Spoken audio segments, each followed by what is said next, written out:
Good day and welcome back to the channel, everybody. This is Armands High Life. In today's video, we are doing a bit of a walk around here. We got snow coming in on Monday. I'm not sure how much snow it's going to be bringing in, but she's in the forecast. So I just want to do a little bit of a quick little walk around here, kind of show myself, my future self, where we're standing at this point of year. Last year, we were roughly around this time. That pile right behind me that we have maybe a quarter cord, maybe a half cord in there we still have. That was completely empty. Our golden rows were pretty much more than halfway chewed through by now. I think we probably had about 1/3 of the actual rows still stacked up here. By the end of the month, the 29th, we were pretty much almost all sold out of it. We had, I think, maybe a cord or two left in there. But we have not touched her yet. That's going to be the next pile. As soon as we get a cord order, we're going to be having to dig into there. But we got ourselves still, like I said, roughly about a quarter to a half in this little pile. So sales definitely have been a little bit slower, delivering wise, down to the Calgary area where we put most of our sales down to. Probably one of our slowest years throughout business, delivering wood down there. They had a big old fire ban throughout the year. Water restrictions down there this year had a big role in it, and just no one could have fires. A couple of my repeats that ordered 3-4 times throughout the summer only ordered off me once at the beginning and once at the very end here. And the end one was pretty much just so they got a little bit of wood for this winter time.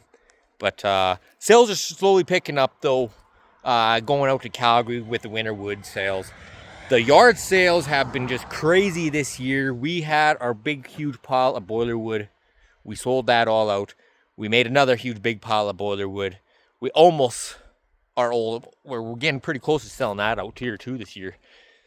As you guys can see, it came right out here. You can see all the scraps there still. And she went out probably another 4 or 5 feet out that way.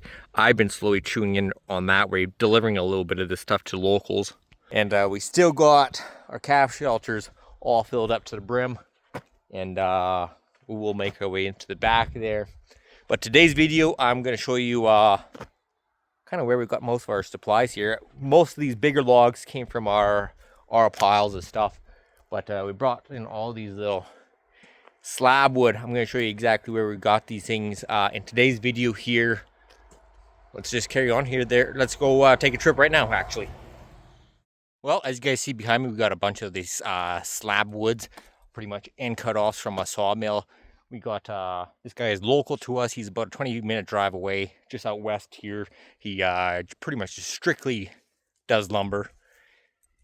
Smaller kind of operation and stuff, but an operation nonetheless. But every year he burns all this every winter time. So we decided to contact him and see if we could take a little bit of this stuff. And well, one man's trash is another man's treasure. I haven't showed you guys yet, but we are slowly building something on our calf shelter right now.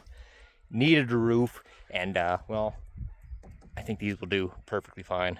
But look at all this stuff. Pretty much it's all free to grab as long as you be respectful on his place here. Give him a call, of course. There's a sign outside of just before you come into a yard here. Looks like he does a little bit of firewood too, just on the side. Look at his sawdust pile though, guys. Pretty big.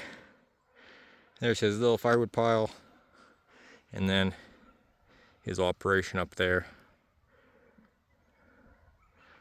Looks like we've got a planer or an edger, and then a little guy, and then we got a big circular saw up there. One of these days I'm gonna come out here and possibly do a little videotaping of his sawmill. It's pretty big. It's old, but it's big. Looks like a nice little operation he's got kind of going on here. Like I said, just small time, but anything kind of pay the bills on the side there. But we are off. Thanks, Steve, again for this load. Beautiful stuff. I might come back and grab another load here maybe in a couple weeks. Good, it make good windboard. But we will talk to you guys in a little bit here. Back to the wood yard.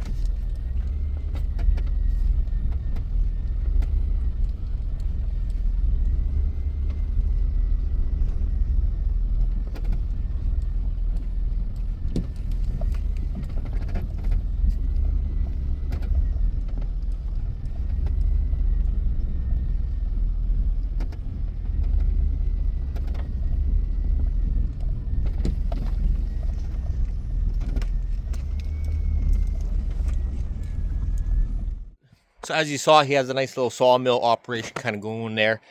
Does a little bit of firewood on the side, but only just to his local neighbors there. Not really getting into the firewood game, he was saying. But the stuff he gave us turned out pretty nice here. We pretty much built all this out of his wood. Turned out not too bad. We got our roof all put up there. Instead of doing the slats at the bottom, we put down our main row, and then we did the slats just in between each one there. I don't know if you can very well, but as you guys can see, there you go. We didn't really put too much effort into this thing per se. We kind of just, as I'll show you guys in our little video here, progress video. We didn't make any video of it actually putting it together because I honestly hate building stuff, but this thing actually turned out not too bad. She's sturdy. I can actually like rock it and things aren't moving. My shack here, made out of pallets. I wouldn't trust it too much for building wise, but this thing, that shit's solid. And we got our little resting ground here. We got our 2 trees that we planted. We got 2 pear trees. They are, I'm not too sure exactly how old they are right now, but roughly it takes about 6 years from sapling to get till they start actually producing some fruit. So maybe not next year, but the year after we might be getting a little bit of pears off these guys. Golden, early gray. They're pear trees. Put off really nice, good fruit. I know a few people down in Calgary that I trimmed their trees, and they got a couple of them, and they're just amazing once they start producing fruit and they're nice and ripe. And then, but yeah, that's where we got all that wood up there. Coming to the back now, we got Brenda. Hey Brenda, our new little puppy. She's been with us for going on probably 2 months now, maybe a month and a half. But back here, we're pretty much done processing up. We got ourselves 2 more logs. Biggest logs are the pile that we had back here, and I think that biggest one is maybe 14-15 inches right there. Save those guys for YouTube. I don't know if we're gonna make a full video or just some YouTube shorts, but we're gonna get some video footage before we throw this machine back into the storage unit for the winter time. But behind us, we got our last little mountain here of wood. Last year, this thing came out to roughly about here. We got probably almost double the pile from last year compared to this year. And looking pretty good. She's a lot taller than I am, probably 6'7". Well, she's about 7 to 8 feet tall. We got the one row all stacked up here for the front, and then also for the back, a little more higher, of course. She's almost as high as the calf shelters. And all of our kindling, I'm still trying to work on here, trying to get all the stuff done here before the snow hits. But we got ourselves 50 bags, 50 bundles. We probably could have filled up a few more. I've already taken out 2 of these wheelbarrows, so this is our 3rd. And I still got to pick through all this stuff. Been working on this thing for roughly 3 days now, in and out of here, getting our bundles filled up, and just kind of getting this all sorted through. There's so much grass that grew up through it all summertime, trying to get it all grass free per se. But I think in most of this, the rest of this stuff is probably going to go to our house. This is going to be our kindling for the winter time. But a lot of kindling that we had to go through. This pile was kind of all the way out there where the dead grass is. Came in here. I just been dumping it throughout the whole summertime, just dumping it all. I was gonna do right now.